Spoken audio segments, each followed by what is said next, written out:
Hello, this is Will Faber from Hardstrum Guitar News, and I'm here today with Mr. Albert Lee, one of the all-time greats. Well, thank you. Good How are you today? I'm fine, thanks. How are you? Enjoying your stay in LA? Yeah, well, I live in LA. Oh, you live in LA? Yeah, I live there, here. there you go. Yes. So you like it here in LA after all these years? How long have you been here? 40 years. About 40 So I years. guess I You've been like here a it. very long time. I go back to England a couple of times a year and tour in Europe. You know, but LA's my home. LA's your home now, as it was mine for many years, and I miss it. But it's nice to come up for these things. And in fact, if you're ever in the neighborhood, we're down in San Diego. In fact, we're building a big recording studio up in the hills down there, a place where people can come up in the hills and have a good time and enjoy themselves out in nature and the recording and this sort of thing. If you're ever down that way, stop in and see. Yeah, I used to play. Well, I played the Museum of Making Music down there. Yeah, it was at Escondido maybe, and there was another great jazz club that I played that closed down, but need to find a new venue down there. Yes, we do need to find a new venue. In fact, we're working on that. We're actually beginning to do some Plustone shows, our label shows and things, and trying to branch out and get people back to playing live music. That's the most upsetting thing, I think, for older musicians, to seeing how little especially for young people. For someone like you, I'm sure there's no problem getting gigs, but for young people these days, there aren't as many things there were. You know, that pay-for-play thing stinks, you know. Exactly right. Young bands, you know, that wasn't around when I started playing, you know. Exactly right. I mean, I remember the first gig I played when I was 13, I made $130. People are lucky if they make that today going at a local gig. So that's right, yeah. We want to see people be able to come back and make a career in music again these days instead of just struggling their whole life. So that would be a great thing to see. But what has always fascinated me and how I learned to record in the studio was playing with great musicians and watching them record in the studio. And to this day, I'm fascinated with watching studio musicians.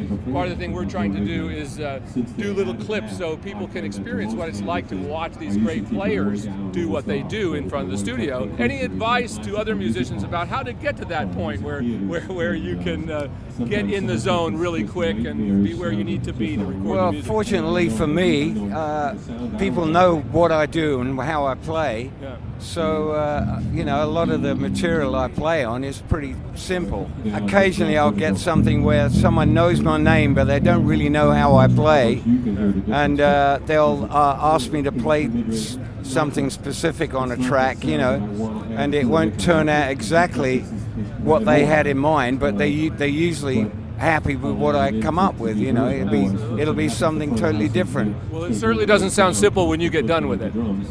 No, well, I do play a lot of notes sometimes, unnecessarily. But you not know. unnecessarily, hopefully, right? How do you get those skills to play in the recording studio? Well, first of all, you need to learn to play with other musicians, you know. You can only get so far sitting in your bedroom and learning scales and licks, you know. I always tell people to get out and play somewhere, you know, and listen to the other players and know when to play and when to hang back, you know. And the same goes for recording, really, you know. Playing the right thing and not overplaying, that always seems to be the hardest thing. So I wanted to ask you a question about your guitars a little bit. Now, did you actually design the shape of your guitars? I did not, no. This was when they first started making the guitars. The first guitar was the Silhouette, and I threw in my 2 cents. So that was the first guitar that came out, and then it wasn't long after that they had a design, this body design, and they showed it at NAMM for 1 year, and there wasn't a lot of interest in it. But everybody was interested in the basses because everybody was familiar with the old Music Man bass, you know, and they were making an upgraded model of that, you know.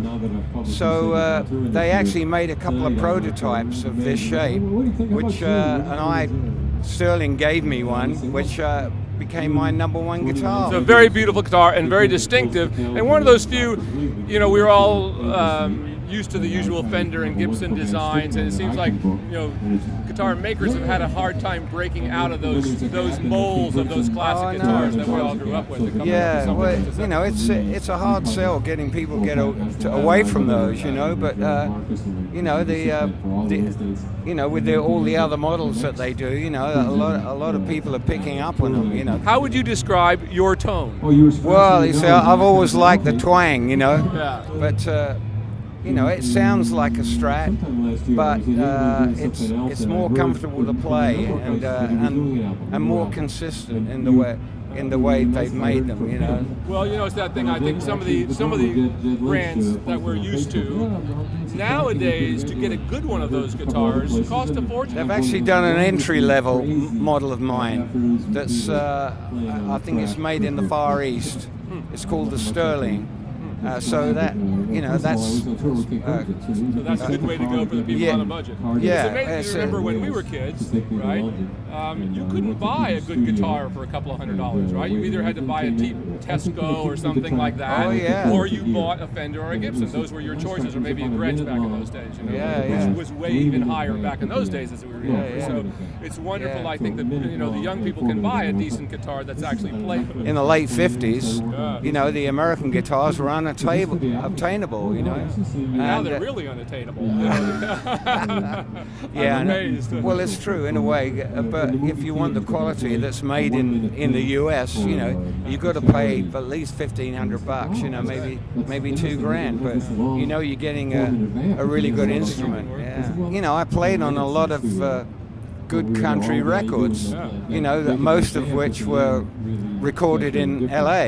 This is with Emmylou and Rodney Crowell and Roseanne Cash, folks like that. But in the meantime, I was maybe off on the road with Clapton or Joe Cocker. But eventually, there were a lot of younger players came along who were playing like me. So they stopped flying me in to Nashville, That's the problem with being good. Everybody then copies you, and now they can hire the guy who copies you instead of you, right? Exactly, yeah. But even that's kind of died off now because the recording scene in Nashville is not what it was. And those guys are complaining that they don't have the work, I'll bet they are. So a couple of questions. Any just right off the top of your head, advice for young musicians today? Well, as I said, get out and play with other players. Get out and play. Don't always rely on a huge pedal board. Learn what a guitar sounds like without that. And I'd rather play straight into the amp than have a load of distortion because it just doesn't suit my style. And but I like a little reverb, maybe a little compression, maybe just to sweeten it up, and a little delay or chorus, but not to take over from the initial sound of the guitar. Well, it's been a wonderful pleasure. Thank you so much for taking your time to talk to us. It's a pleasure. Thanks to everybody out there. This is Will Faber with Albert Lee from Heartstrum News. Thank you so much. Thank you. Hi, this is Will Faber from Heartstrum News, and today we're here at the NAMM Show trying out some guitars, and we couldn't help but be attracted by this beautiful booth of guitars. I come from Nashville, so the national steel is kind of something that we're very used to down there, and that we don't see a lot of, but we're happy to see it making a bit of a resurgence. We're with John DePatty here with us today, and we're going to try out some of these great guitars here in a couple of minutes. Now, if you would tell me your name and the name of the company, because I know I will not be able to pronounce these names. Okay, my name is Adam. His name is Jonathan, our owner from Shanghai Rematch. Rematch guitar manufacturer. Now, I heard you speaking just a few moments ago. Now, are your guitars available to the public in the U.S. now? Or are you just here showcasing them? Just showcasing. Showcasing them for this trip. Yeah, but they will be available on the market. Yeah. At some point soon, I would hope. Yeah, maybe. All right. Yeah. JR1A1. JR1A1, folks, in case you're looking for one of these. JR1A1. That's a great name, as opposed to the Rough Rod or something. Yes. Yeah, any pet names for these guitars in terms of, do you call them anything other than just their serial name? Do you have any other kind of? Brand name is Jonathan. Oh, that's the brand name. Great. Yeah, okay, wonderful. Well, what we'd like to do is try a few out. Shall we do that? Yeah.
Revered from Plustone Music and Hard Strum Guitar News, and I'm here with Ken Haas today from the Revered Guitars, and he's going to show us all the new gear for this year. What you got, Ken? Check it out. I am holding the new for 2018 Reeves Cabril's dirt bike guitar with the brand new Reeves Cabril's signature rail hammer pickup. Very, very nice. 24 3/4 scale Carina solid body with the recessed Wilkinson trim.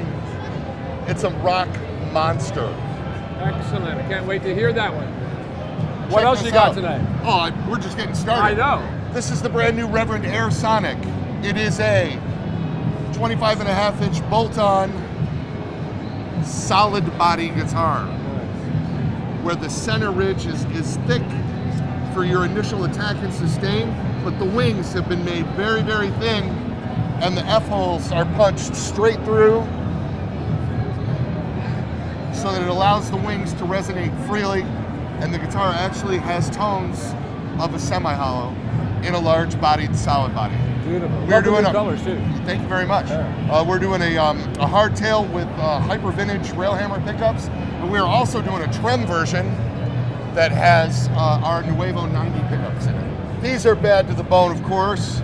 This is the Tommy Coffin signature model, Tommy of the Coffin Cats. Oh yeah. The Coffin Cats are here at the NAMM Show today. And they're going to be playing our NAMM party tonight, Fullerton, California. We'll be there. We can't wait.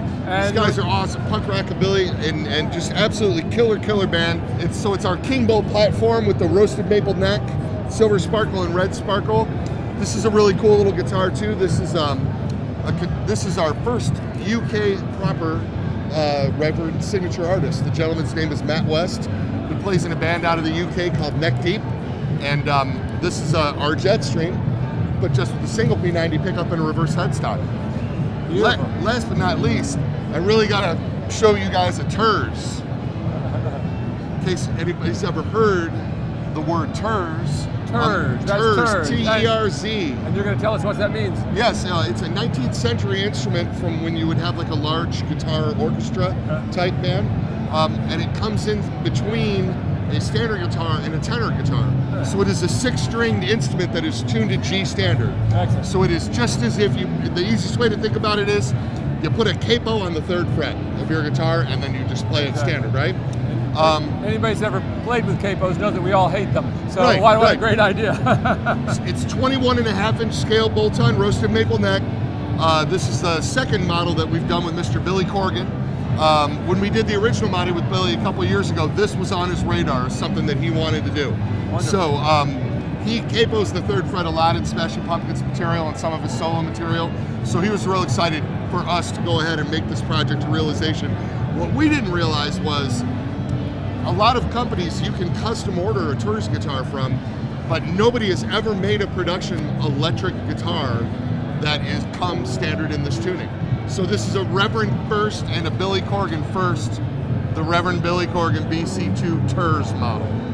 Wonderful.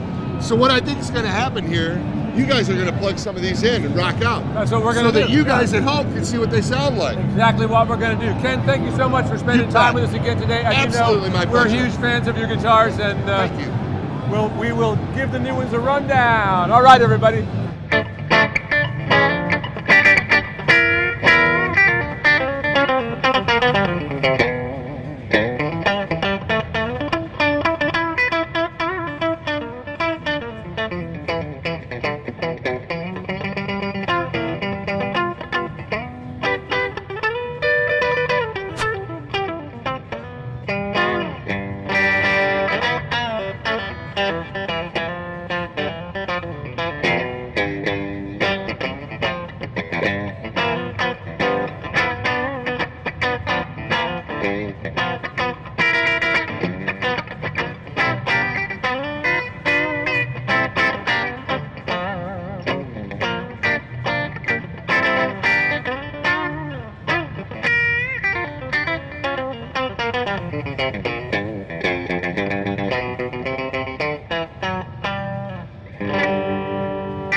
This is Will Faber from Hard Strum News. I'm here today with Michael Spalt from Spalt Instruments from Vienna, Austria, of all places. Well, I can't help but seeing these beautiful instruments. We passed them by yesterday, and pretty amazing artwork. Why don't you tell us a little about? Well, I've been making these for about 20 years now, and I used to go to art school, and then I started making guitars. And at a certain point, those two things started to somehow combine, and I started to make these pieces, which I'm trying to meld the two things, the playability and the musicality of it as an instrument, as a guitar, where you can really take it and play it. Yeah. But it's also something where, you know, you like looking at it. What's your inspiration when you start to build a guitar? Is each one completely different, or do you have some? Most of them are really different. Each one is unique in any case. Depends. I go to flea markets sometimes on the street. Originally, the idea was also to find, because I like when things have a story, a history. It's like I like using woods that have been exposed to the weather. They have a character, history. So sometimes I find stuff on the street. Sometimes we go into flea markets. I use a lot of vintage materials also because of that. Like this pickup here, that's a celluloid cover. These are very unique. I've never seen anything quite like this. And it's from the 30s. It's a hair piece, which I made into a pickup. So you make your own pickups? I make the bobbins. I have Lindy Fralin, for instance, wind them for me, because that's an art in itself. Unto itself. So, amazing. Yeah. Is there a story behind any of these images in here? This whole piece is based on a story by Oscar Wilde, which I read. He wrote a collection of short stories called House of Pomegranates. And this specific one is called The Fisherman and His Soul. I have a collection of these little bisque dolls. They're from the 1830s, 1850s or so, which I use like every now and then in these pieces. And then one day in the flea market, I saw this silver tin Milagro kind of figure. And somehow seeing them next to each other, it triggered this idea, okay, because the story is about a fisherman who falls in love with his mermaid. Then he finds out he can't be with her because he has a soul. So he looks for ways to get rid of the soul. And he finds a witch who will help him separate himself from his soul. And he does that and wants to send the soul away. And the soul says, well, at least give me a heart.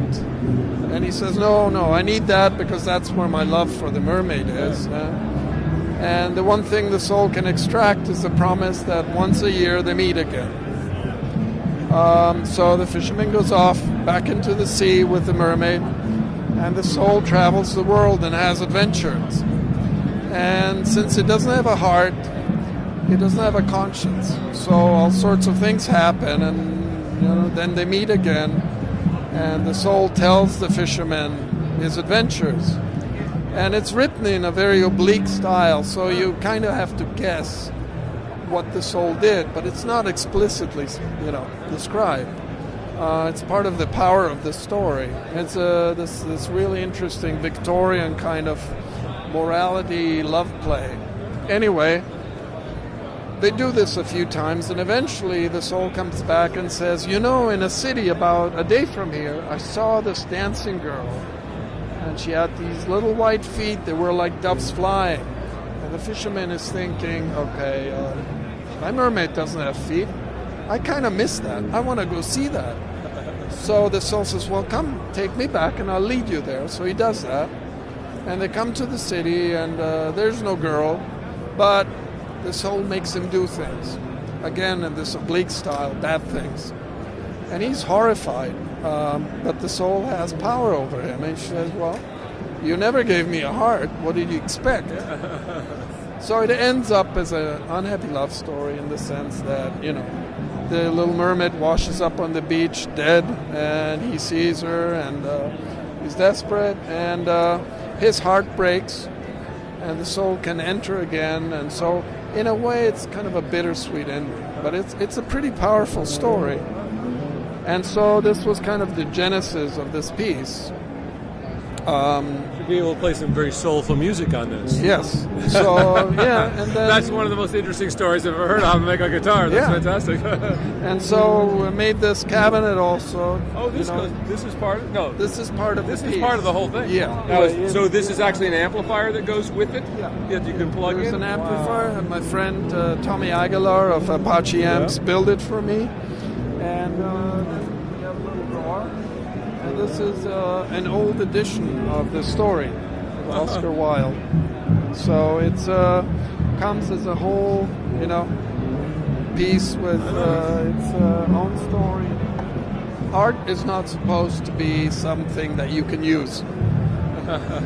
So these pieces are kind of a crossover in the sense that, yes, they're art on one level, but they're still a highly usable instrument. Yeah. And so I don't have a spot in the art world because of that. Yeah. And a lot of guitar players say, well, I don't need the art, I just need the instrument. Yeah. So it's kind of carving out a niche and finding a way, And the response has been great. People really like it. Because the problem we face as guitar builders, we need to make money to be able to live and work. But our reward is really when we see somebody, we witness what happens to the guitar when somebody plays it. Yeah. That's really what matters. Yeah. And unfortunately, the problem of economics is that many musicians do not have money to buy what we make. Yeah. This is common to most boutique guitar builders. So I had a conversation with Ken Parker that kicked off this train of thought at a show. And the idea is that, yes, if you buy a piece like this, it costs, I don't know, 30, 40, 50,000. Obviously, only a very wealthy person can afford it. But they don't just patronize us as artists and boutique builders, but along with this comes this is a line I developed as a solely musical instrument. It doesn't have any decorations or anything. And we call it the tool. And it's part of this package so that it's called the patronage project, we call it. This gets donated to an artist, a struggling, emerging artist, as a way, and the client who buys the piece, of course, has a say in who they think should get this, and we kind of consult about this. We don't want him to, give it to his brother-in-law's kid or something like that. Who doesn't need it. And it's got to be a legitimate thing. But in this way, we also can connect the emerging artists and enable them to have a boutique instrument that's hand-built and, of commensurate quality. Fantastic. And, you have a philanthropic kind of thing. We ought to give a little back, right? Pay it forward, as they say. Exactly. This is the idea. You pay it forward. Wonderful. What I'd like to do, Michael, if you don't mind, is somehow we get one of your guitars hooked up, and we have John DePatti, the great guitarist, with us today. And I thought it might be fun to let him take a little run on one of your guitars. Is that okay? Yeah. Hi, this is Will Faber from Heartstrum News, and I'm here today with Tommy Aguilar, correct? Yes. Who has built, along with Michael's beautiful guitar, he has built a beautiful amplifier that goes along with this piece of work. Would you like to tell us a little bit about this?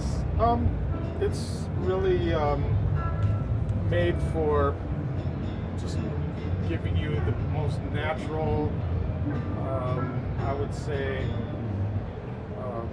organic tone that you can get from warm, an amplifier. clean, all those things that we're always looking for. Because you want this thing to be heard no matter what the settings are. Right. You want this sound. There's lots of bells and whistles you can do, but that just kind of gets in the way.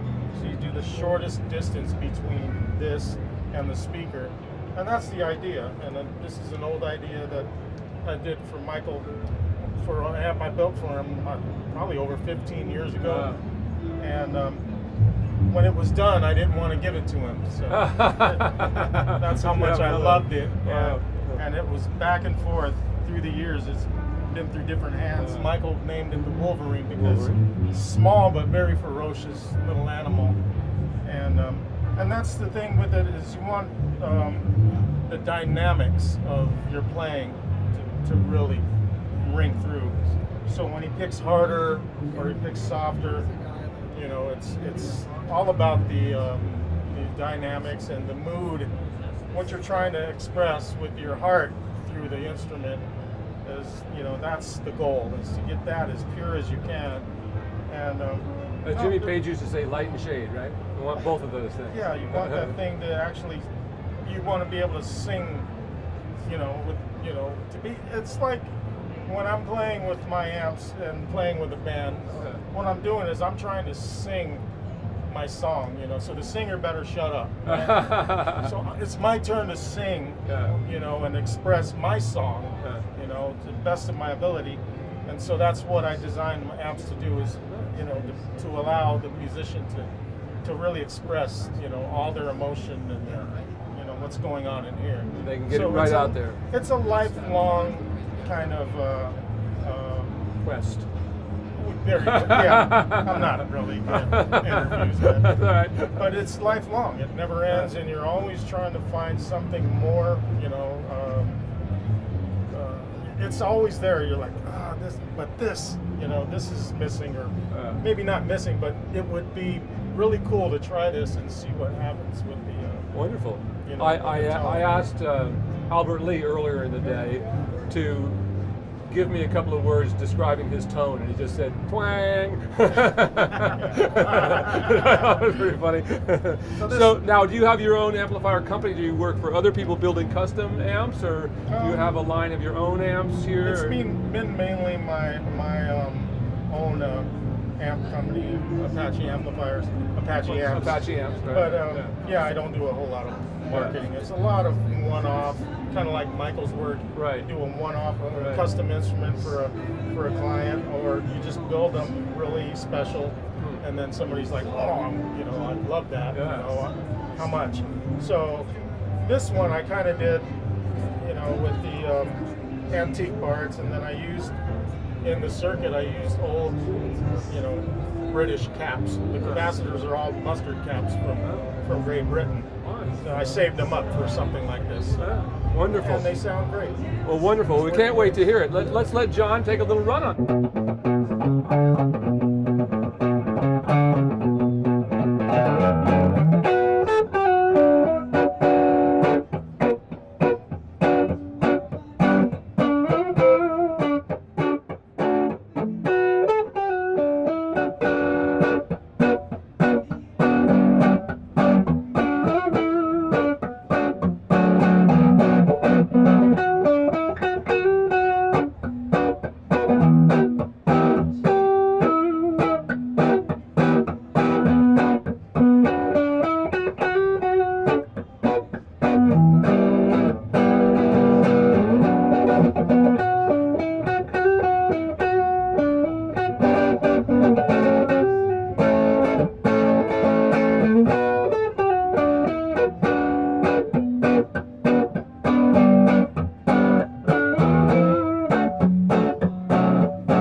Okay, I'm going to call out some styles and put John on the spot here and see what he comes up with each one. Are you ready, John?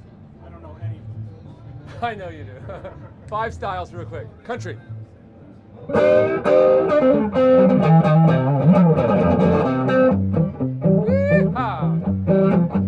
used to have a daddy, he was mean as he was cruel. My mama down hard. Yeah, all right. How about trad jazz? Give us some trad jazz.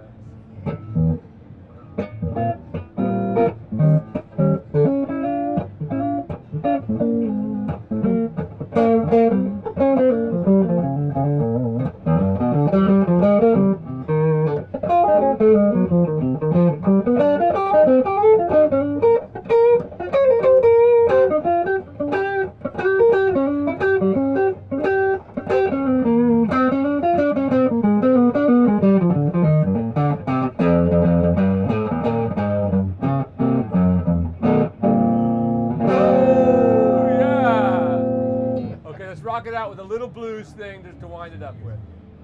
You're rocking.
Mr. Tommy Aguilar, who built this beautiful amplifier for the Michael Spalt guitar. Wonderful piece of equipment. Wish I could afford one, but if you can, I highly recommend them. And remember, they will not only, you'll have a beautiful guitar, but they'll give, you know, a young musician a guitar to go along with it, so you can feel very great about buying that guitar, no matter how expensive it is. Yeah.